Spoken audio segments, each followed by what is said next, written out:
Hello, great to see you again, and welcome back to another installment of Planning Wisdom of the Super Rich. I'm your host, Ryan Ruff. I've got Devang Patel standing by. He'll be joining me momentarily. But first, we want to thank you for finding your way back to the show. As you know, each episode, Devang and I unpack a specific financial topic, and we discuss a handful of elements surrounding the topic. Today, we've got a really nice one dialed up for you. It's really surrounding the idea of a family's dynamic, specifically when associated with their wealth as a whole. And like I said, luckily, we've got Devang with us today to kind of shed some light, on the situation as a whole and share some of his experiences in having these similar conversations with his, wealthy, affluent, or even super rich clients over at Virtus Wealth Solutions. So let's go ahead and bring Devang on board. Devang, how are we doing this morning? Good to see you. I'm doing awesome, Ryan. How are you? I'm doing great. Hey, I'm ready for another good conversation today. And I was thinking of a good way to start our conversation. Really, the topic that we're going to be addressing is the idea behind a family constitution. We'll get into what that is in a moment, of course, but let's take a step back. First, one of the biggest concerns that are facing affluent families today is how to manage their wealth so that it achieves a few different goals. And that's, obviously they want to continue to grow their wealth and make sure that it's transferred to younger generations. They want to make sure it aligns with their goals and values so it can achieve those goals. And then, of course, they want to make sure that that wealth isn't taken from anyone unjustly, that it stays within the family to help achieve those goals. So that being said, Devang, in your experience, what kind of unique challenges arise when families with wealth attempt to work together to manage their assets as a whole? This is a great topic, Ryan. And wealthy families are in a unique situation when it comes to wealth and assets. Mm-hmm. Affluence, as you know, can help families achieve great things and realize their shared vision, of course, but it can also create resentments and rifts that could potentially damage a family's financial position and cause, let's say, fighting among family members. So, when decisions about significant wealth involve multiple family members from more than one generation, the opportunity for conflicts to arise is greatly magnified. I have families that I've known back in India and also here in New Jersey, where there are three generations of family members trying to make decisions about how to run the family business. And as you know, nobody's happy, and the family wealth has been squandered in both those instances.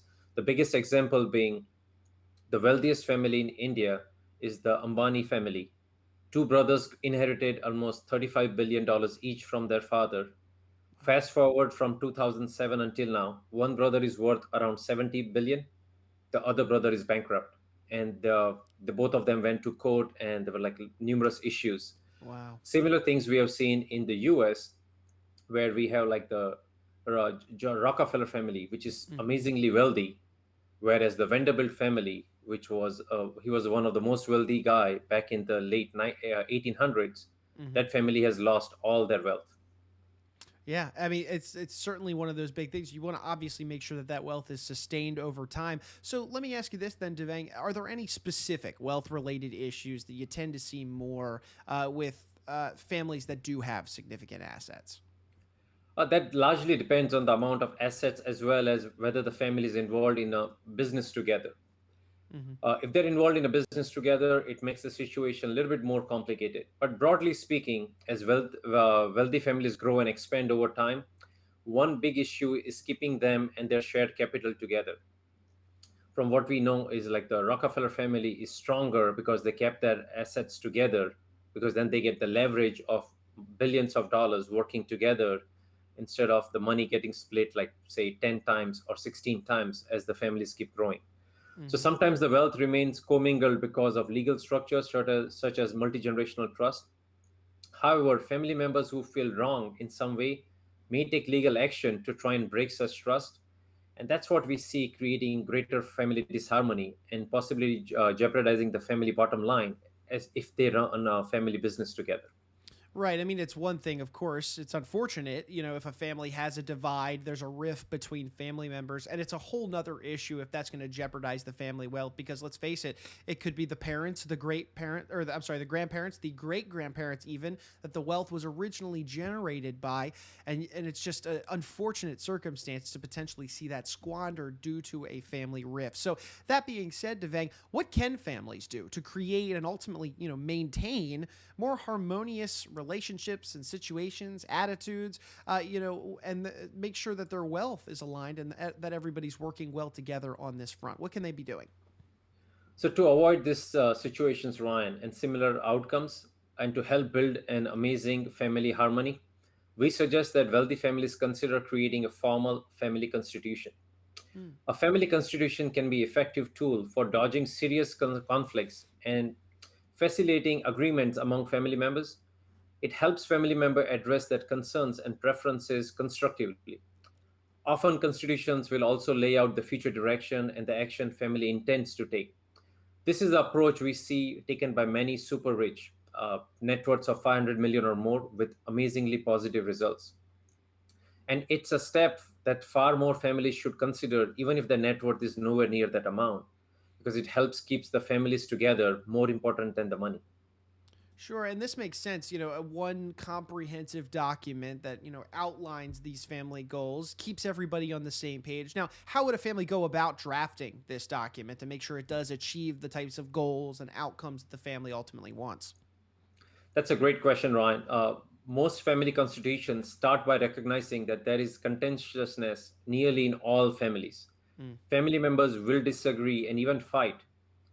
So, the family constitution seeks to spell out specific ways a family can effectively address conflicts that are almost certain to arise over time and across generation as the families keep becoming bigger.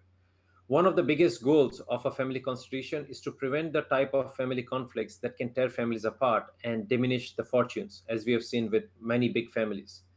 Family constitutions are also designed to detail how a family will deal with dissent when it arises, because guess what? It will arise. When there is specific method for managing and dealing with family conflicts, and those are well documented and described, families can be very effective at reducing infighting, maybe even eliminating it. The whole point of the family constitution is to head off conflicts by promoting communication and striving for consensus among family members around core principles, values, and what was the long term intent of the family wealth. sure. And Devang, as we shift into kind of our next question, I think it begs to be asked: what essentially should a family constitution be specifying? In kind of a list format, if you will. Absolutely. A family constitution should, among other things, help your family equitably address issues around its wealth, because most issues come from wealth, which might include assets such as operating businesses, properties like real estate or art, as well as invested wealth and other savings.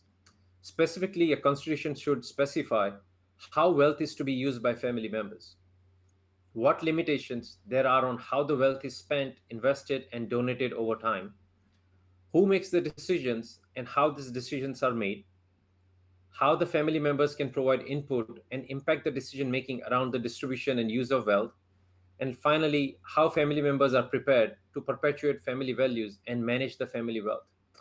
In general, a family constitution will include three key sections. Who is defined as family? As we know, as families become larger, sometimes decisions are made specifically by people who are in the family and who is not in the family. So, for example, many families have excluded those who marry into a family. Second, the ideology of the family. This spells out what the family stands for, including its values and objectives. And number three, reasons for staying together. This details the rationale for managing the joint capital and benefits of maintaining family cohesion. Together we are stronger. Factors such as love and concerns, among other financial considerations, are normally part of this section. Hmm. You mentioned something interesting there, Devang, that families are ever changing. Of course, they're growing in most instances. When you have a situation like that, maybe with a big family in particular, who from a given family should be involved in these discussions, in discussing these issues that we just laid out, and then going forward into the process of creating and drafting the family constitution? Right, normally the key decision makers across the family need to be involved and heard. Hmm. In developing a family constitution, it's necessary to gain consensus among the family members. Without broad based agreements, the family constitution will never be written, and if it is, it's likely going to be contested. Also, the best time a family constitution should be written is when relationships in family are strong or not as strained. That makes consensus more likely. Also, all parties should be motivated to reach agreements and develop shared solutions that will benefit everybody. Sure. And Devang, this is a really comprehensive document. Obviously, a lot is being laid out in this. How formal are these family constitutions? Are these essentially legal documents, or are they more like a set of guidelines or principles? That's a great question. A family constitution is a written document, so it is a formal document in that sense. Hmm. However, it's only a set of guidelines and prescription. It is not like a will, which is a legal and binding document that must be Okay. adhered to. So, family members create the constitutions together and then hopefully pledge to honor it over time. So let me ask you this then. What other advice would you have to help ensure that a family constitution remains relevant over time and is ultimately adhered to by everyone? Because, hey, we all know it. Circumstances change over time. Yeah. A family dynamic shift. There's so much changing in the world today. How do you make sure that the family constitution does remain relevant? A huge thing, Ryan, that to understand in a family constitution is that it has to be seen as a living document. It is not Hmm. a static once and done agreement that you create and put it in a cabinet, a file cabinet. It will likely be important to modify the constitution over time as family circumstances evolve. Adopt a flexible approach, in my view, so that, say, certain family members can be given more authority over time as they get older or more trustworthy.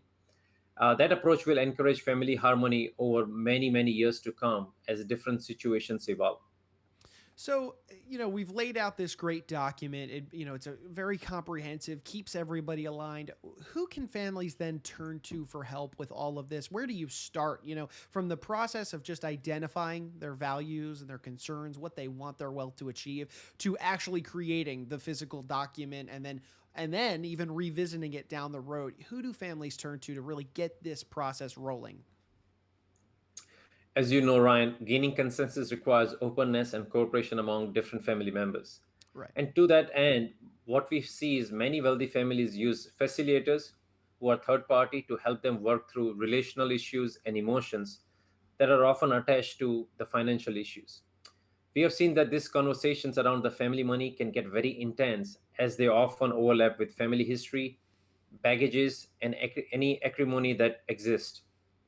Social and political differences, given today's environment, also make conversations around family money more complicated. A neutral third party facilitator, in our view, can help keep tensions at bay and help the family members be focused on what's the topic at hand instead Hmm. of anger. Right, right. Because hey, these are financial conversations that will ultimately help dictate the future or the legacy of your family and your family's wealth. So I can completely understand how having a neutral third party mediator to be there to help keep conversations civil, keep everybody focused and on track towards creating this great document. I can totally see how that would help. So Devang, we've thrown a lot at our audience, at our listeners today. I think it'd be great if we could kind of summarize everything for them. So in closing, could you kind of whip up really the key reasons of why families should be considering utilizing a formal document like the family constitution? Could you bottom line it for us, please? Absolutely, Ryan. So, in general, a very well crafted family constitution will accomplish several objectives. Number one, it will memorize a family's principles and values. Number two, it will establish checks and balances among different interests, as well as ways to address conflicts and communication protocols. Number three, it will promote accountability of family members. And finally, it will ensure flexibility so that family can adapt to change, as we know, because change will happen over time. Right, exactly. Well, Devang, thanks so much for shedding some light on this. The family constitution, in theory, the document makes sense. It would keep everybody aligned, but it's one of those things that I don't know if you hear too much about. So, if this was something that any of our listeners had gained some understanding and some intrigue from, we would recommend, of course, seeking out, that professional help to get this process started. So, Devang, thank you so much for sharing your wisdom with us today, and we're looking forward to the next episode already. Thank you, Ryan. Have an awesome day. All right, you too, Devang. And hey, we want to thank you, our listeners, our viewers, for joining us for another episode. If you like what you heard, feel free to like, comment, subscribe, share this knowledge with friends and family. The family constitution, as Devang stated, is a great way to keep everybody aligned when it comes to your wealth. And remember, these conversations, yes, the show is called Planning Wisdom for the Super or of the Super Rich, but again, it's the key word is of the super rich. These are best practices being done by the affluent and the super rich, and they can ultimately be adhered to by individuals, families, business owners that don't have necessarily that same level of wealth. We're having great conversations on this show and providing some great strategies, for you and yours moving forward. Well, anyway, for Devang Patel, I'm Ryan Ruff. We're saying so long today, and we thank you so much for joining us on today's edition of Planning Wisdom of the Super Rich.